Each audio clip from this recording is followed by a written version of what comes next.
You're listening to The Blind Stealing the Blinds, a podcast by students of the game for students of the game. Join Del and BJ in conversations about poker theory and bridging the gap between theory and application. We're all in this together, so let's get to it. This week's topic, being more curious and less judgmental, or how to rewire your brain for success.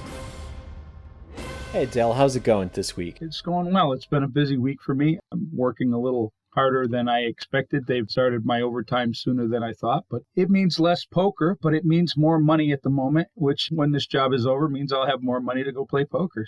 And after this job's over, you're looking to go pro, so your bankroll will be bigger to support that? Yeah. Are you going to take the plunge? I don't know. It's looking like it's going to be tight. At the very least, I will definitely ramp up my semi-pro status. At the very least, I will do that. I'm still going to try and do it. We're going to see how it turns out. And I'm not going to say yes. I'm not going to say for sure 100% that it's going to work. We're going to do the best we can, and that's how it goes. I saw you post a video recently on our YouTube channel about a staking challenge. Are you looking to go micro stakes to live poker, or are you going to jump right to live poker since your bankroll will be higher? Just a slight correction in terminology. Staking, it was a stakes challenge, moving up in stake. Yeah, I don't want people thinking I'm out there looking to be staked. I'll gladly take any staking and coaching that I can get, but that's not what the point of the video was. I have two challenges going on now, and unfortunately, one I'm not going to be able to do until after November, and it is basically a stakes challenge.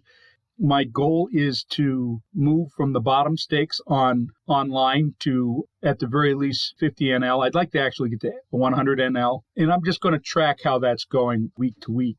And the other one is live, is to go through a process of going up in stakes from the bottom stakes of 1-2 up to 5-10, and to do that as quickly as possible. That's where that's going, and so there should be weekly videos on that and updates on it. There's not going to be any updates on the live because I won't be playing live until after November. Right. Your work is too busy to give you time to play live. Yes. So you had mentioned that. I get that. My week has been exciting.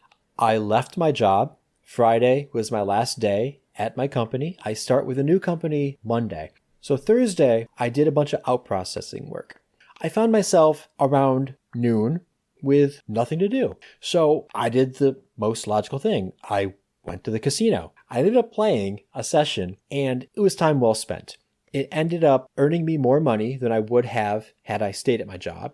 So that was always nice to have a plus session. But I have to say, when I left work, when I finished my out processing, I had two amazing conversations. And the bottom line, you will never know who you have a positive impact on. And this is really powerful. One woman came to me, and she's pretty straightforward. She said, when I started working at the office, I frustrated her because I kept expecting more. And she realized I was asking for more because that's what the organization needed. We needed better process, we needed better systems, we needed better, and I have this relentless pursuit of excellence that I encourage others to pursue. She told me flat out, she literally said, "You made me a better person." That was insanely powerful. That was huge. About 30 minutes later, I'm doing some other out processing, and I run into a colleague that I hadn't seen in years. She told me I inspired her to get her MBA, and she's pursued higher education ever since, and she wanted to reach out to me, but we lost touch. And she saw me in the hallway, and she said, "You didn't know you had this impact on me." So she gave me her cell phone number. I texted her, we're going to keep in close contact. But the fact is, in half an hour, I ran into two colleagues who told me what a positive influence I had on their careers and their lives. And that was insanely powerful. That's a great segue into what we want to talk about today, which is rewiring your brain for success. Just as I had a positive impact on other people and didn't even know it, you might be having things that are causing negative impacts on yourself and you don't even know it. So we're going to talk about how to bring that to bear, how to bring that to conscious thought, and rewire your brain for success, both in life and in poker. Yeah, I first of all want to start out by saying that you've also had a positive influence on me. You've made me a better student. And I think that the title of this podcast should probably be BJ's Awesome, Listen, and You'll Become a Better Human Being. So here's the thing. We're going to present the problem first. And when we're looking at this, we're talking about, like, this is a poker podcast. So we'll start with the poker side of things. One of the things that happens is that we get in our own way of poker success. First of all, I want to say that this is going to be very different than a lot of our others. It's going to be more like our podcast on ego, because this is not just poker. This is life. This is so applicable to life. It's so applicable to poker. It's so applicable to anything you do. We actually love these ones. We're taking a little bit of break from poker theory, and we're delving into how the brain works and how we can consciously manipulate our brains to be better human beings. We get in our way of success in life and in poker. So I think I've just made a decision that I'm not going to talk about the two separately. We get down at the poker table and we have this thing that happens where the reality is most of us stay playing poker because we experience some level of positive variance early on in our poker playing. And if we didn't experience that, we probably wouldn't play. I'm not saying there's not exceptions to that. There's obviously going to be exceptions to that, but I'm talking like the majority of us. And what ends up happening is we lie to ourselves in that first part. We don't know we're lying. We don't realize that we're rationalizing it. We tell ourselves the success is because we're good at poker. The reality is we experience some positive variance. And there's things that we probably did in that time that are not conducive to long-term profitability. But we'll keep telling ourselves it works, and we'll keep doing it over and over again. It's not that there's nothing good we did in that time. We don't know what's good and what's bad in that time. That happens in life, too. We become teenagers, and we're convinced we know everything. We do all these stupid things as teenagers. And if they work out, we tell themselves, well, that was because we were smart. We don't bother to say it was because we're lucky. There's variance in life. There's variance in poker. And here is a reality of both. You can do everything right and still have a negative outcome. And you can do everything wrong and still have a positive outcome. But what has a tendency to happen is we tell ourselves when we have a negative outcome, we try to tell ourselves, well, what do I got to do different? Well, maybe the answer is nothing. Maybe you need to keep doing it, because all you do by doing right actions is improve your odds of a positive outcome. A positive outcome is not guaranteed. You're just improving your odds of one. Negative behavior does not mean you're going to have something bad happen, but it certainly increases the outcome a lot. It increases the odds of a negative outcome. What happens is we say, well, you must not have done anything wrong. Nothing bad happened. I stole Dad's car, but I got it back in time and nothing happened, so I didn't really do anything wrong. It's fine. I can do it again. Until the time you do it and you smash it into a tree, and the next thing you know, your father's talking about how he needs to break a couple legs, but, or my father would. We want to take and delve into how we can actually be honest with ourselves about those outcomes and the process, and then start strengthening the synapses in our brains that improves our thinking, our thought process to make better decisions going forward. I have two ideas from psychology that bear on this topic. It comes down to this: you're not that smart and they're not that dumb. The first part, you're not that smart. Confirmation bias. It's a real thing.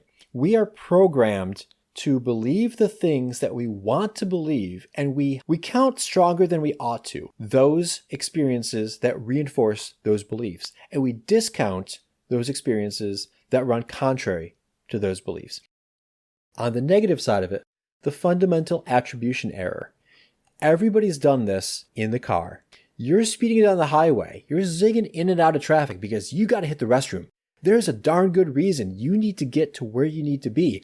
I need to find the closest off-ramp so I can hit a gas station because I need to use the restroom right away. You have a good reason.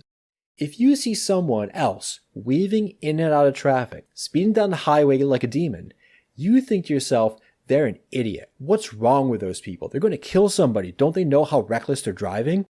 You will attribute to yourself a sound and noble reason, but you will attribute to others a reason that's just reckless and irresponsible. That's the fundamental attribution error.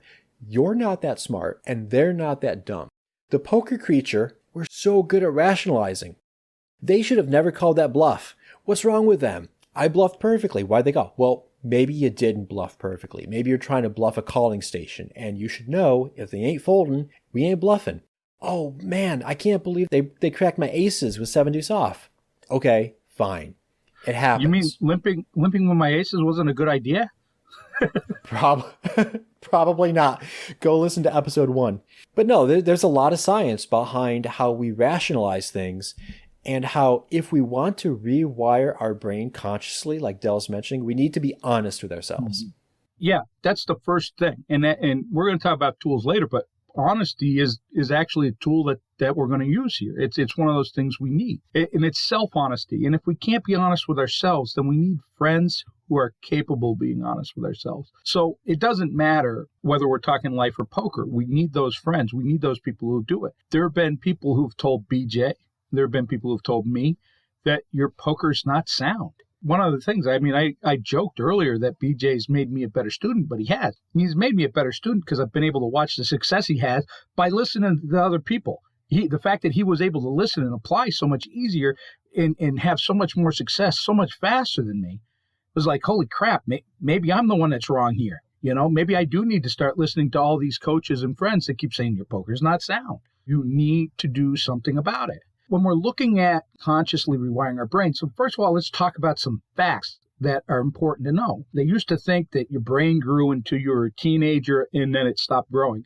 It doesn't. It grows until you're about 25, and then it's sort of fully developed. And I'm going to stress the word sort of. They tend to think of it as sort of being fully developed, except that you can still write new synapses in your brains. You can still create new neurons in your brain. And there are things to do that. Exercise will help create neurons. There is some science that turmeric can take and create new neurons. Learning new stuff can help create new neurons. And it's important to create those new neurons. They help keep your brain young and healthy, but they also keep it more pliable in the sense that you're able to learn faster, you're able to rewrite those synapses faster. One of the things that your brain does, and by the way, I am not a brain scientist, I'm not an expert, I don't pretend to be, but you can find, this is all like common information. You can find this on the internet, you can find it in books, you can find it in studies. The brain gets rid of the synapses it doesn't use. It's a process called pruning. Right. And it creates new ones as you use things and you learn new things. Before BJ and I started recording, one of the things we talked about was getting rid of an old habit is hard. And he ain't lying. It is hard to get rid of an old habit. And a lot of times I would argue it's a waste of time to even try. It's easy to start a new habit because you're rewriting new neurons. And if you start a new habit, that old habit becomes less prominent. Start a new positive habit as opposed to trying to get rid of that old negative habit. What happens, you'll use that old negative habit less. Those synapses will get pruned eventually. It really doesn't matter which way you choose. I'm going to talk about this, and this is definitely the life part. You can choose love or hate, and whichever path you choose, the synapses that strengthens that thought process will be strengthened. You can choose closed-mindedness and open-mindedness, and whatever path you choose, those synapses will be strengthened. So start a new habit. I've been trying to eat less unhealthy food, and the reality is I could just start a new habit. Maybe instead of trying to eat less unhealthy food, maybe I just try to eat more things like vegetables, more vegetables. It's a new habit. It's a different way. And it leads us to another thing, that for that rewiring, one of the key things for changing the way we think, our thought process, and for how we go through this life and how we play at a poker table is being able to reframe things. But it's not just about reframing things. You also have to use the right language when you reframe things. The language is the most important thing here. A perfect example is, I really hate that guy because he plays 7-deuce off, can become, hey, that's curious. I wonder why he played that 7-deuce off. And now it changes the whole thought process behind it. It leads us to the ability to be curious as opposed to judgmental. And in that process, we become better poker players. We can become better human beings. We become better friends, better husbands, better wives, better sons and daughters. Dal and I talked about this before the podcast, and I want to bring this up because I think he has a way of helping me reframe this thought. My wife has told me I'm not responsible for how other people feel. I'm responsible for my own emotions, and I'm responsible for how I act on those emotions. So here's what it is. I can get tilted at the table, and I can make a conscious decision that, okay, I understand that I'm tilted. Fine. I'm going to get up and walk away. That is my action. Instead of roiling at the table and spewing chips because I continue to play angry, it's like Groundhog Day. Bill Murray told us, don't drive angry. Don't drive angry. Don't play poker angry. Don't play poker angry. Groundhog Day. Don't do that.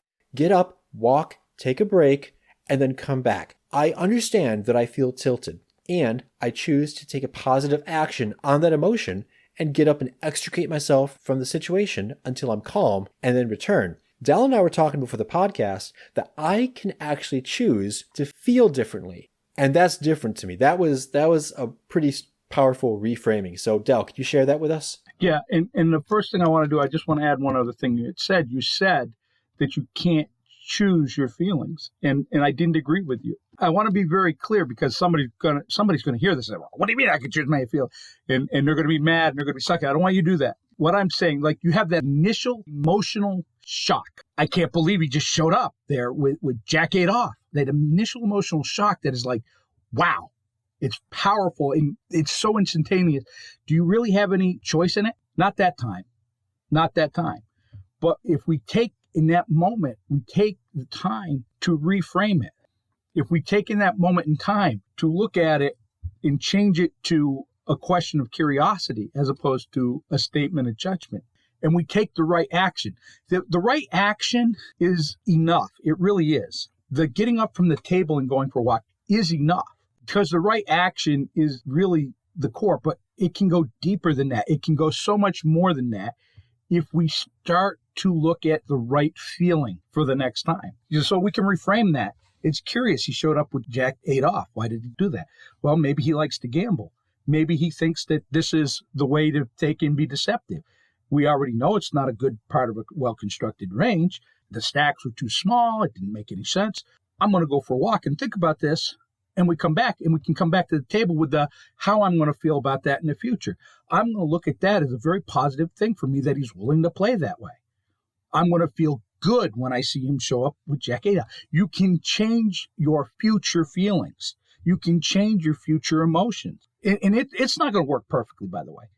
It's not going to work perfectly. There's going to be times when it's going to get to us.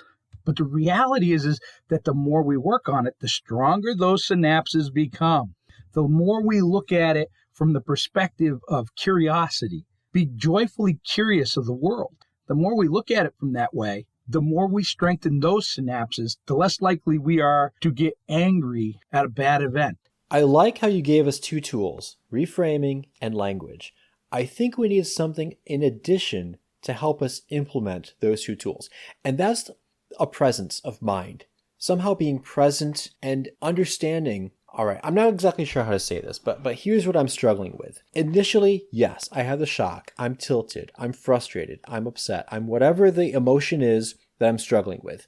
How do I then have the presence of mind to realize that and take the right action? Okay, so I took some action on it. I got up, I walked away. I'm no longer tilted, but that's not as deep as we could go.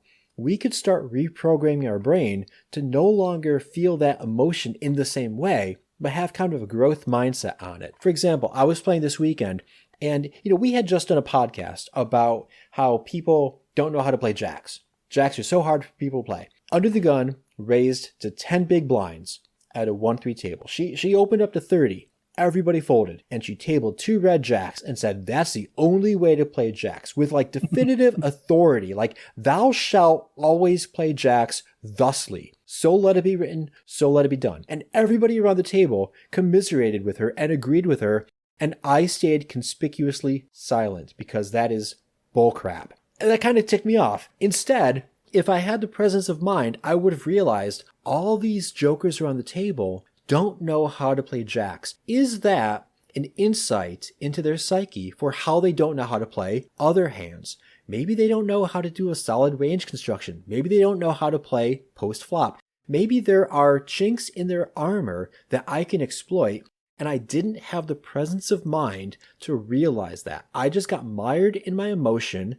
I did realize it, but I didn't do any action on it to change my future emotion state. So how can I get present to make that jump? We deal with a lot of stuff that's off table work. How is this any different? We don't go to the table and immediately know all the poker theory. We don't go to the table and immediately know about pot odds, and we don't know about outs and all that stuff. We learn that stuff off the table, right? Yeah. This is no different. You don't go out into life and suddenly not get angry when something bad happens. So you have to do that practice. You have to be thinking about this before the stuff happens. Most of us don't. Meditation, you're talking about a bridging tool. Meditation's a good bridging tool. And it doesn't, listen, I'm an advocate of meditation, but meditation takes many forms.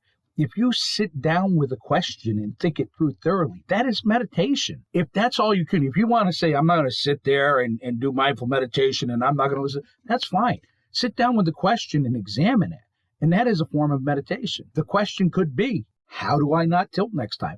I will have an attitude of curiosity as opposed to one of a judgment. Well, how do I accomplish that? Well, I accomplish that by asking questions. Why did they do that? What was their thought process? Why does this woman think that that's the only way to play jacks? Well, because if an ace, king, or a queen comes out, she feels like she's got to fold. Does she have to fold? No, she's got range advantage. She doesn't understand that. She doesn't understand she's got range advantage here. She's not going to understand she's got range advantage when she's got ace, king, ace, queen, nines, eights. There's things to do off the table. There's self-help books, which I am neither a proponent for nor against self-help books. I will tell you, go out, read one self-help book, will do you nothing. You will not gain a darn thing by reading one self-help book unless you apply what's in the book. And then you won't do any good unless the information in the book is good. Good information in, good information out. We're just walking, talking computers at the end of it all. My wife is a therapist. I love my wife very dearly, but I get in trouble when I tell her this. But she's actually come around. She now agrees with me. But when she first became a therapist, it used to make her so angry. I would say there are 80 waking hours for the average person in a week. And 40 of those, you're at a job probably. If you go to therapy 1 hour a week, that's just 1 hour a week. It barely touches your life unless you take what's in that therapy session out into life. Does that mean therapy is no good? No, therapy is very valuable. So are the self-help books. So is this podcast. So are any other podcast on being better poker players or better human beings. They're all valuable if they have good information and you apply the information. It's all about application, right? We could give the golden ratio of information here. And if nobody applies it, they will not build a beautiful house. I'm still thinking about the 80 waking hours. I'm thinking about this. So 24 hours in a day, let's say you sleep 8, so that's 16 hours. Actually, if you only consider the 5 work days, yeah, that's 80 hours right there. You know what? I was only considering the 5 days. My bad. So there's obviously more than that. Well, with weekends, yes. But if you're talking about the work week, yeah, if you have 24 hours, you sleep 8, you're awake 16. Out of 5 days, that's 80 hours. 40 hours you're at work. Probably, let's say, half-hour commute each way. So actually, that's more hours where you're commuting. You also have time for grooming and hygiene, take the shower, brush your teeth, get ready for There's not really that much time. There's an interesting exercise called a time use survey. You can find these online. All you do is every 20 or 30 minutes, you write down what you're doing right there at that moment. What are you doing? 20, 30 minutes. Have your alarm go off on the phone every 30 minutes. But for every 30 minutes, you write down what you're doing. At the end of the day, you tally it up and you see just how precious little time you have. Well, I didn't mean it in that way, but I mean, you're right. So we should be using that time as wisely as possible, whether it's at a poker table or in life, or we should be doing the best we can to be better at what we want to do. Absolutely. Whether that's being a good husband, a good father, good friend, a great poker player, or anything. Doesn't matter what it is. If you want to be good at it, wire your brain to be good at it. We don't have all that time in life to dwell on the negativity. If we do experience something negative, like I did at the table yesterday, where I got angry because all these crazy people were commiserating over how poorly this person played jacks, instead of doing that, had I spent the time to reframe it with the right language, to couch that experience in a way to help me grow as a poker player, or even outside of poker, if I have a negative experience and I'm able to reframe and couch that in language that helps me be a better person off the felt, that's going to position me to be a stronger, more productive, more resilient, probably happier individual, both in life, on the felt and off the felt. So there's no reason not to do this. And if you find any of the information that we're saying valuable, or any information you find in self-help books valuable, or if you see a therapist and you find that valuable, it's only as valuable as your ability to put that information into active practice through exercise and conscious application. If you don't use it, what's the point? Yeah, you're right. It's literally, application is absolutely key. And there it goes. I mean, we'll continue to say it. We've said it probably in just about every podcast. You need to apply it.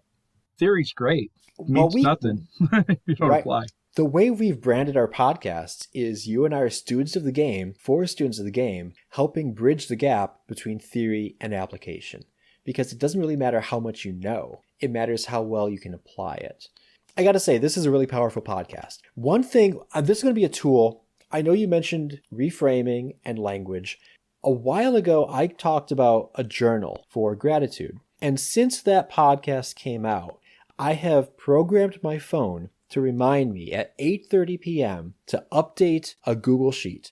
And in this Google Sheet, I write down 3 things I'm grateful for. I would like to expand that, and maybe I should use this in an actual pen and paper journal, a poker journal. Whenever I encounter something frustrating at the poker table, take a minute, walk away, and write in that journal what frustrated me, why I chose to be frustrated, how I can reframe it to be a learning opportunity for me to change my brain, to think differently.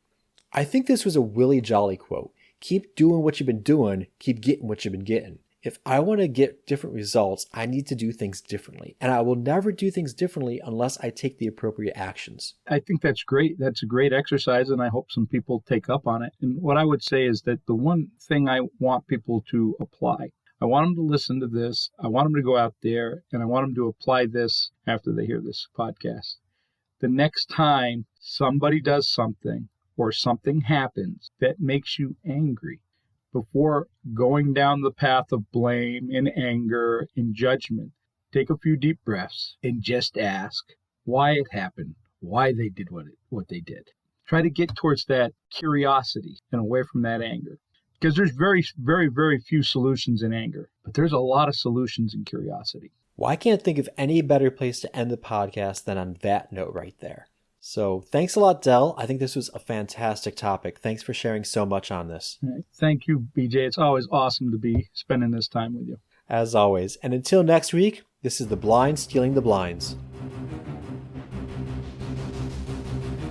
Like what you heard? Head over to anchor.fm/theblindstealingtheblind to continue the conversation and join us on the socials. While you're there, you can also support the show. 1 blind per month is all we ask.